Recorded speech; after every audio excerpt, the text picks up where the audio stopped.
Hello nshuti zanjye nagarutse ni Sanze Eleda nkuko tumaze kumenyerana kandi mubizi neza uyu munsi rero nabyita ko nagize umugisha kandi nagize urwunguko nutse byinshi muri byinshi duhura nabyo muri iyi si tubayemo akenshi umuntu agenda yiga agenda yunguka. Uyu munsi rero nje mu yindi shusho y'ikiganiro gifite topic nshyashya dukurikije ibyo umuntu agenda ahura nabyo muri iyi minsi cyangwa se muri iyi si. Hari byinshi biducalenjinga, hari byinshi bituvangavanga.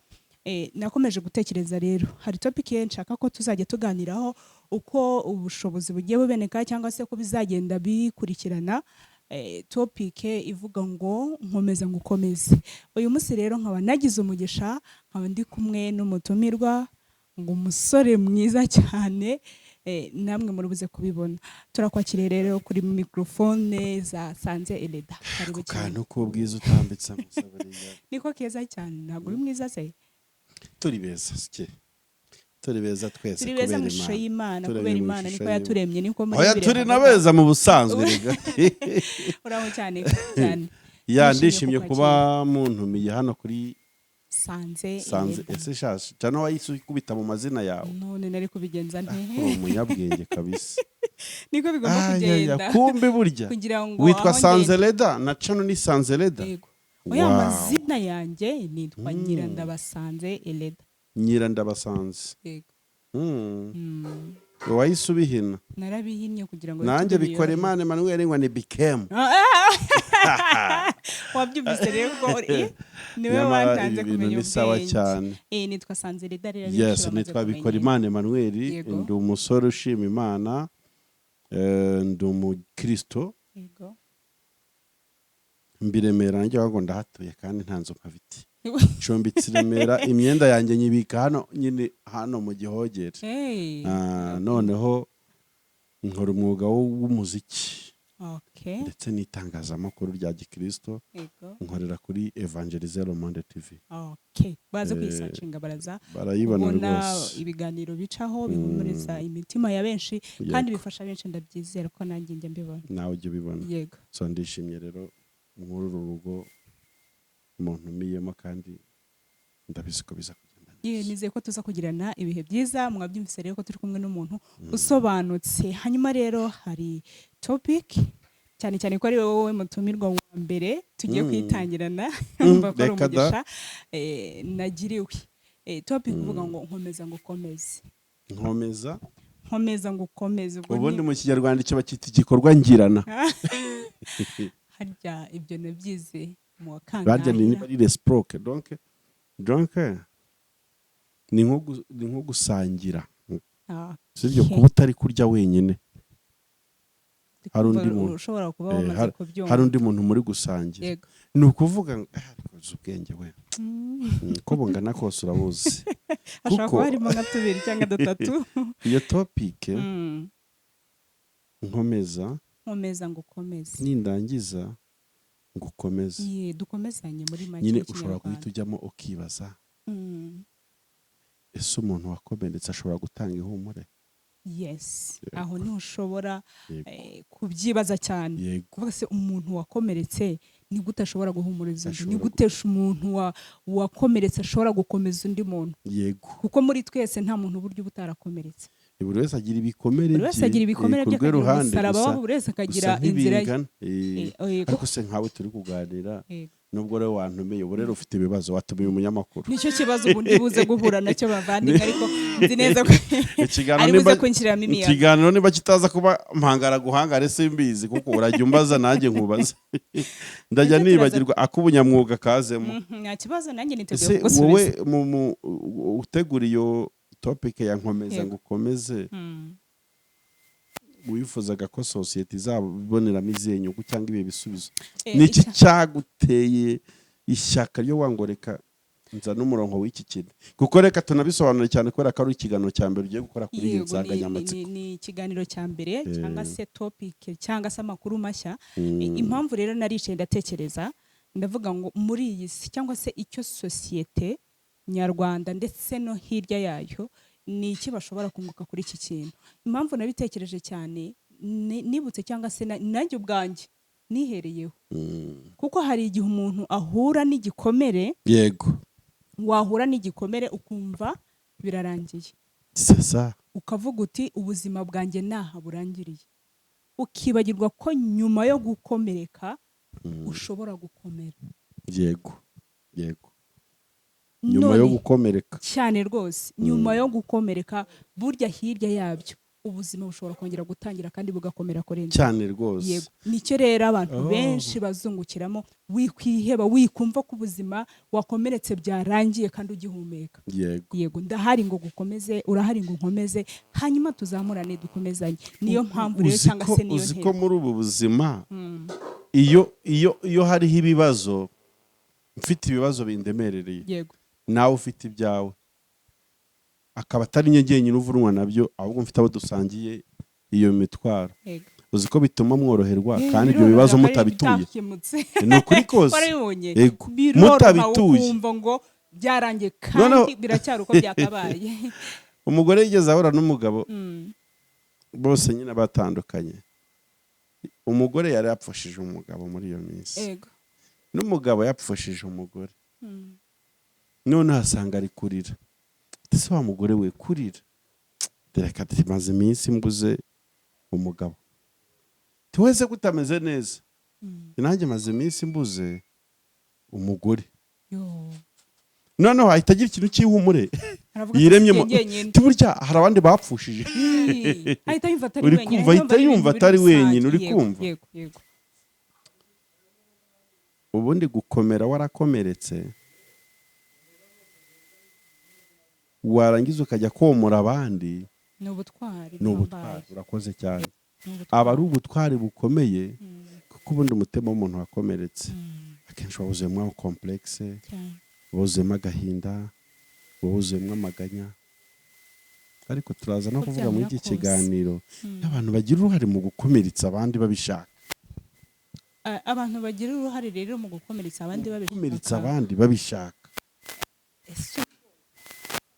Iyi topic rero ndumva umugani ishobora kuzaba izaba vasta cyane, ni ibintu ugomba kuzadevelopa cyane. Ariko uzi kugira ngo umuntu abe yicaye agambirire kubabaza undi, anabidigambirira avuge n'itariki azajya kubikoreraho.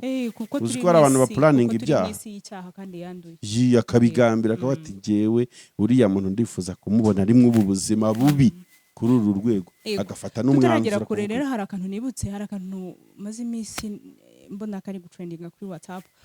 Umuntu ari kwigisha avuga ati burya hari ibikomere bitomorwa n'amasengesho gusa. Yego, ako kantu urakumva? Yego, hari ibikomere ngo bitomorwa n'amasengesho, ahubwo ngo bikenera buri muntu wese, bakeneye umuntu cyangwa se ngo urutugu. Ibintu byose abantu bijijishamo, nubona society iriho abantu banyamwigendaho burya ako kantu karamfashije. Hari umuntu wese akenera urutugu aririraho amarira ye akabona ko. Urabona, kandi reka nkubwire pe, ikintu abantu batajya basobanukira. Uzi ko umuntu wese ku rwego rwe yaba umuti w'igikomere cya mugenzi we yabishatse. Uzi ko ibi bintu byo komora abantu bidasaba ubundi bwenge n'ubuhanga bwinshi, ni uguca bugufi gusa. Ni uguca bugufi mu mutima no kumva. Ariko nyine usanga bigoye. Ni ururimi mu migani haravuga ngo ururimi nirwo rwica kandi narwo rukiza. Ngo abarukunda bazatungwa n'icyo ruzana. Eleda, nshobora kuba mfite ikibazo njye, ukaba udashoboye kugikemura, ukanyicaza ahantu, ukangurira fanta ku gihumbi cyawe, njye kuri 5,000,000 z'ibibazo byanjye. Kambwa ati Bikem, don't worry. Iyo umuntu agiye ahumeka umwuka bazima, aba yizera ko ibintu bishobora guhinduka. Uko ubikora ukajya kuri ka fanta, humura, ati biriya bintu uri guhura nabyo, nanjye nahuye nabyo. Noneho nakumva ko wahuye nabyo, ati shuwa wahuye nabyo nawe, uri kunsharinga inkuru yawe, experience yawe. Humura, birashoboka ko umuntu yarararira ariko ejo impundu zikavuga, uko niko bivuga undi bavuga ati pole sana ati hari abantu bahuye n'ibiruta n'ibyo ari ku ngubu reba urugero uyu nguyu ubu ngubu atwaye imodoka ihenze none ibyo bintu uri kumbwira icyambere wibuke ko nta kintu na kimwe uri gukora ku kibazo mfite nta na kimwe iki uransigaho nkirwana n'ubuzima ariko isaha wampaye undeba mu maso njye nikundira na keya buriya cyane rwose ubwo bantu muduteze amatwi rero urumva njyewe rwose singira nanga umuntu ntera complex sibyo ntabwo naje no umuntu uzambaza nimero y'uyu musore bwa yumvise icyakunda abazaba bayikubaza mwiki bafite amayereko ufite iyerekwa ritambutse inshuti zanjye baratse nta makuru ufite ahubwo byanangije gutambuka icyo nkubwira ntabwo kugira umuntu yomora abandi ntibimusaba amafaranga niyo mugabo yaravuze bibarize ko bitagombera amashuri ntibinagomba amafaranga ntibinasuzuguza ubigize bibarize bibananiza iki buriya nabonye n'ibiryo naririmba nariye neza indyo yuzuye naririmba se bivuga biragaragara ko n'ubundi wayibonye icyo nkubwira rero ariko nkomeje kugushima kubw'iyi topic nyine wancokoje none nabuze ibyo mperaho nkomeza ngukomeze icyambere ngira mbese muri make ushobora kumbwira ingingo 3 cyangwa 4 cyangwa kimwe abantu barimo baratureba turi kuganira n'abantu b'abanyabikomere yego benshi batandukanye ikintu cya mbere gituma umunyagikomere akomera mu gihe yakomeretse ni ugufata ikibazo cye akagisantarariza akishyira ku muzana akavuga ati ibintu ndi guhura nabyo harya ndi imfura y'ibigeragezo yego you understand yego agashyira ku munzani ni njyewe uri guhura n'ibi bintu gusa reka ntegere muri karitsiye mbabaze basi niba hari umuntu nawe wigeze uhura n'ikintu nk'icyo ndi guhura nacyo akavuga ati yemwe namwe byigeze bibaho ko mubyara mupfusha abana bakaba 3 ati turavuga ikizabwo nyamaze imyaka 30 nta rubyaro ati byibura nawe wabonye ikimenyetso cy'uko uzabyara komeza ngukomeze uri kumva byibura nawe wabonye ikimenyetso cy'uko ushobora kubyara ukabona ndaraje ati twagize ibibazo muri jenoside yakorewe abatutsi baraje bica papa uri kumva bica na mama amaso yanjye abireba noneho uri kubibwira akakubwira ati se wowe wari ubazi ibe nawe wari ubazi uri kumva ni ibikomere biri guhumurizanya bya bintu biri kubareza nkomeza ngira ute turashaka kumvisha abantu iki kiganiro bazagikurikire bazi icyo bari gukurikira kuko ugomba kugitumira abantu baba expert bazi no gusobanura ibi bintu neza kuko counseling ni ikintu gikomeye ubu Imana iguhamagariye umurimo ukomeye birashoboka noneho ko Imana ihagurukije mu gihe gisa n'iki noneho uko ari kumubwira ati shati ngiye babishe ndeba rwose icyo kintu iyo shusho ntigiva mu maso undi nawe akakubwira ati shati njyewe nigeze menya data na mama babimbwiye papa yapfuye na mama mfite amezi 3 none nkaba narabuze n'umuntu wo mu muryango mbaza ayo makuru bose barabishe none yagukize ku munzani w'icyo kibazo icyawe kijyasa ukoroherwa ati I praise you Lord burya njyewe namenye data na mama hari utarabamenye udafite n'ukomoka kuri se na nyina utazi n'ayo makuru bigatuma niyo mpamvu umuntu wese afite icyo yashima Imana ku rwego ariho ku rwego rw'ikibazo afite icya kabiri umuntu wese mu buzima afite icyo yafashisha undi turi mu buzima bukeneranye cyane ibyo wakwigira byose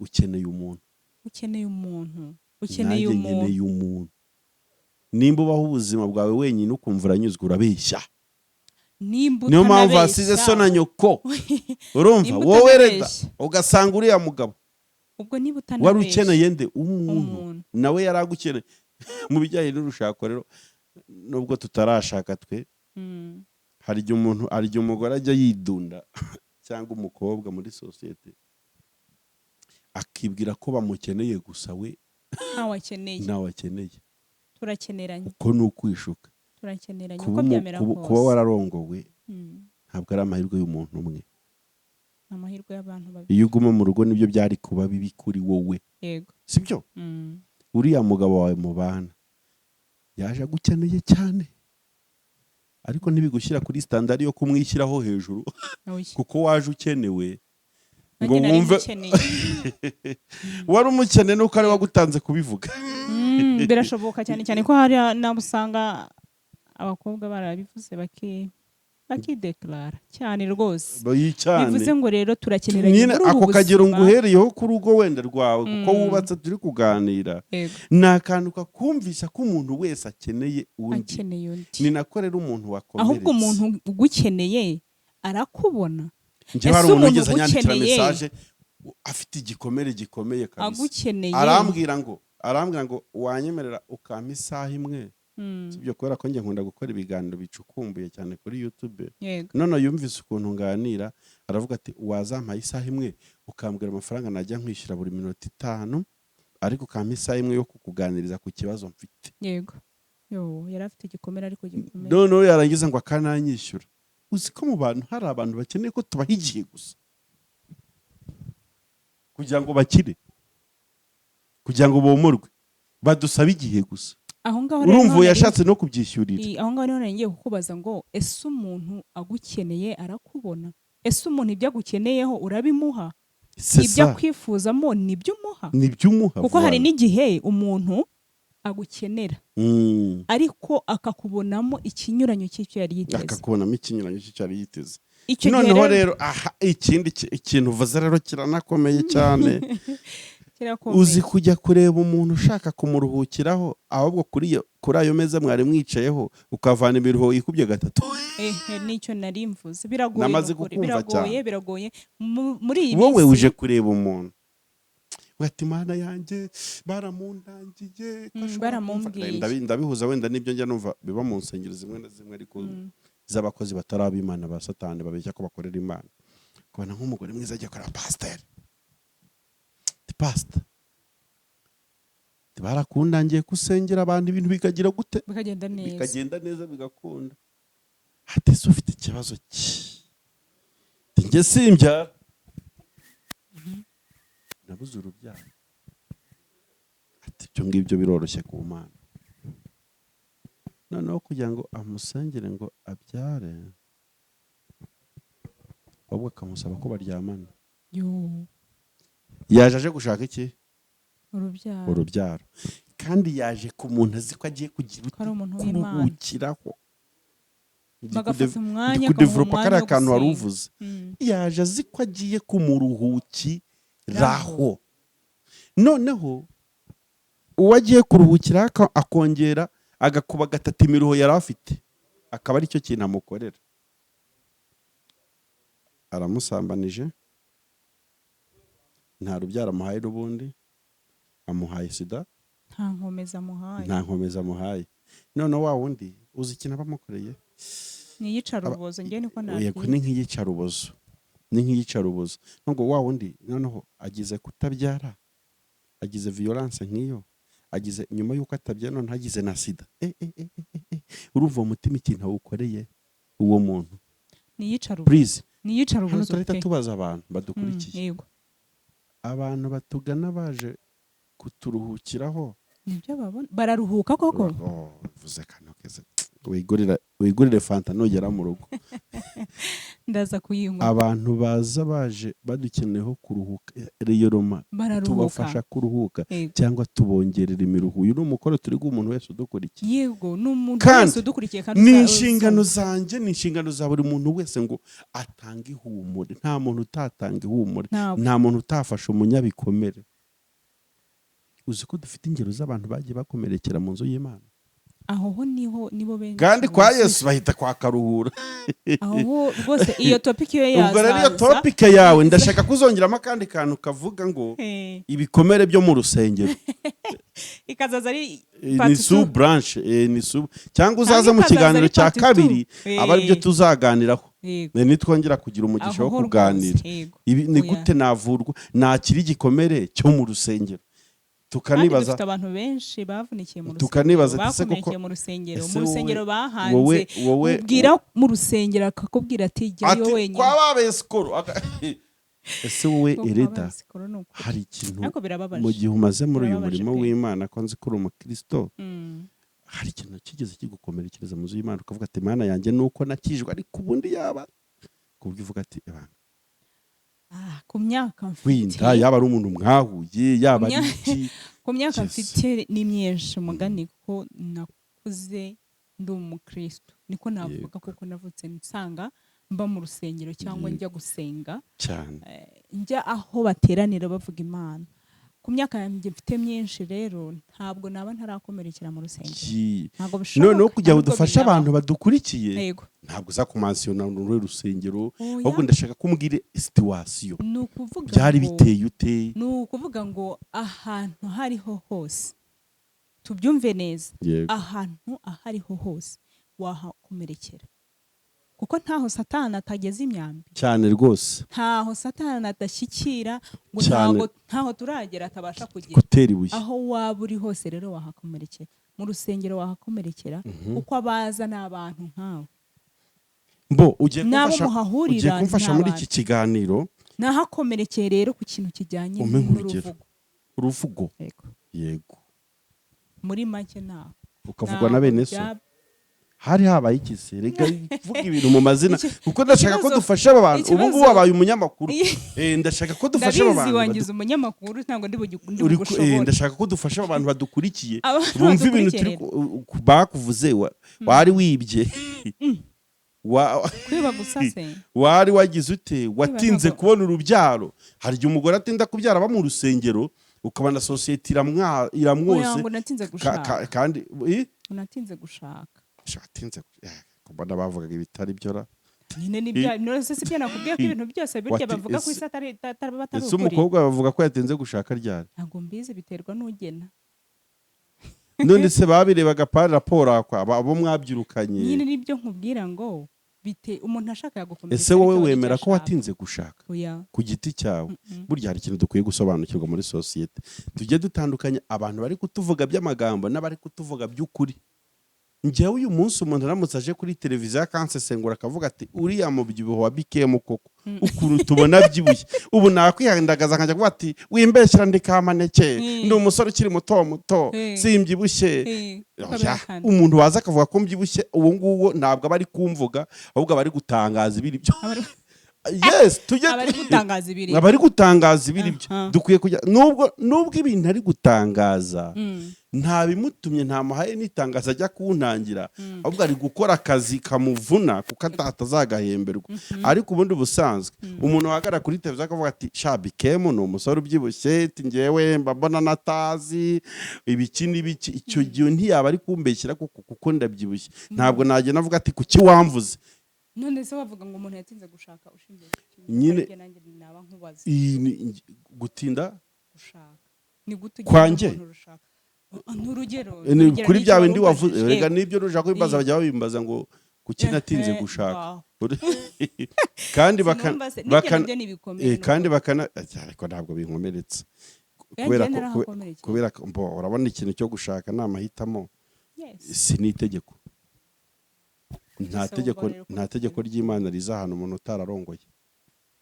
utararongoye cyangwa utarashatse kurongora no gushaka se biratandukanye gute mudasobanure babyeyi iyo yaba ari topic nayo yaza kuba ndende reka yasobanura ibyo bintu bitaruka kurongora no gushaka bitandukaniye kurongora n'iki gushaka n'iki ariko reda wasobanuriye abantu ko turi mu nyine nkomeresha ako kantu kandi nacyo kagukomezaho ahubwo reka tubwire abantu b'Imana ko dukeneye abantu badukomeza cyane dukeneye amaboko adukomeza dukeneye amatwi atwumva dukeneye umuntu uduha umwanya akakumva ukamuha umwanya utararengaho rero hanyuma ukamuha ibyo ufite kubyo ufite ntawe ugusaba ngo umwe ibyo udafite yego muhe kubyo ufite bishobora kumworohereza buri wese atanga icyo afite bikaruhura byibura niyo bitakemura ikibazo cy'100% ariko byibura gira akantu mukuriraho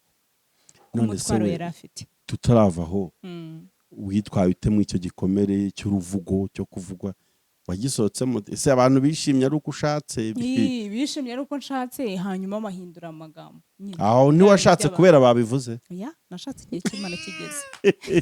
Hari abantu bajya bakorera ibintu kuri pressure ya societe bakagira ingaruka ugasanga nk'umusore cyangwa umukobwa babona mu pressing rongorwa none agabati byabaye byinshi agafata umusore bahuye wari wese ati mbabarira ndongore kuko byakomeye amagambo amereye nabi bakajya mu rugata mukunzi aho ntibyaba byarakubayeho.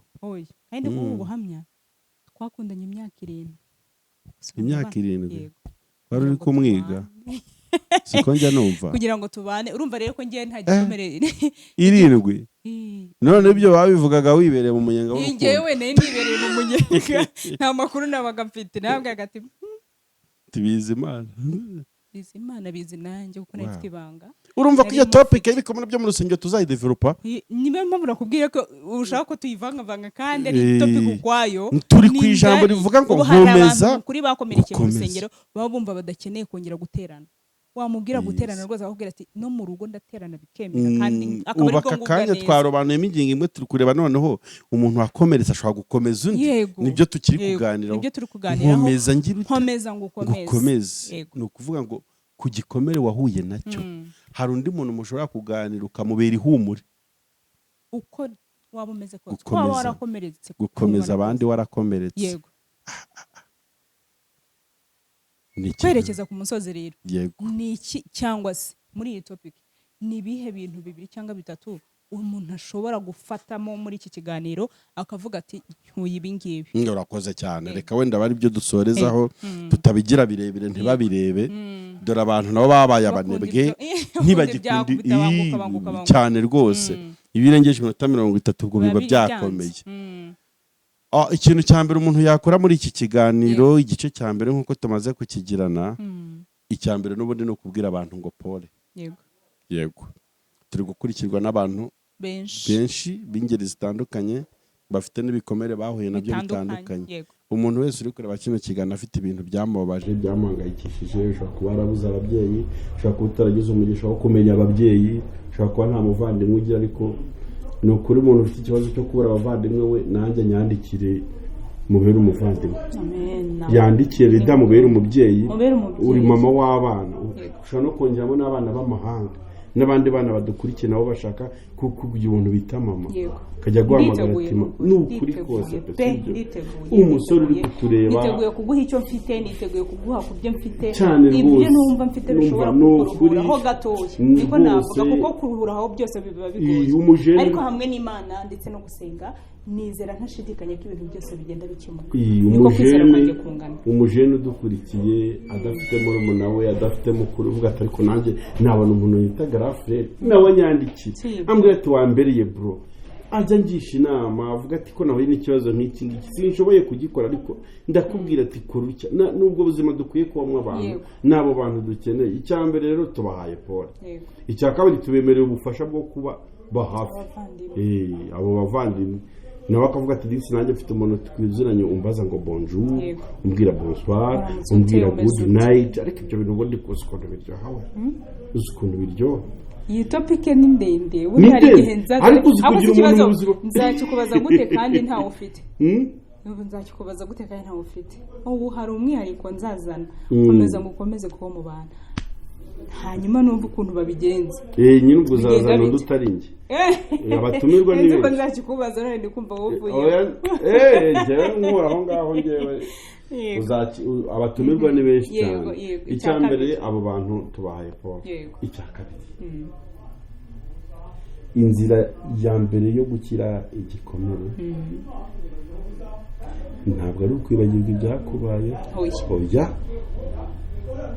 nta n'umuntu ujya wibagirwa amateka ye cyangwa ibyamubayeho ahubwo ni ukugira ibyiringiro ko ibyakubayeho bitazongera kandi hari n'abandi musangiye iyo mibabaro cyane pe ni ukuri ni ukubyoroshya. Icya gatatu ni ugutega amatwi abantu b'ingenzi tubyongereho hari abantu twahaye amatwi yacu shaho bayaterekamo ibintu bitubera umutwaro ukomereye w'ubuzima. Icya gatatu niba ushaka gukira igikomere cyawe wowe womuye bangahe ku bwawe abantu bakugana bataha baguwe neza cyangwa bataha baremerewe rero bajya banga kebuga ukajya iwamugarura kandi mujya gutera uburezera bw'ibanze ntukabikorera abantu bene data rero ngira ngo iki cyari igice cya mbere cy'ikiganiro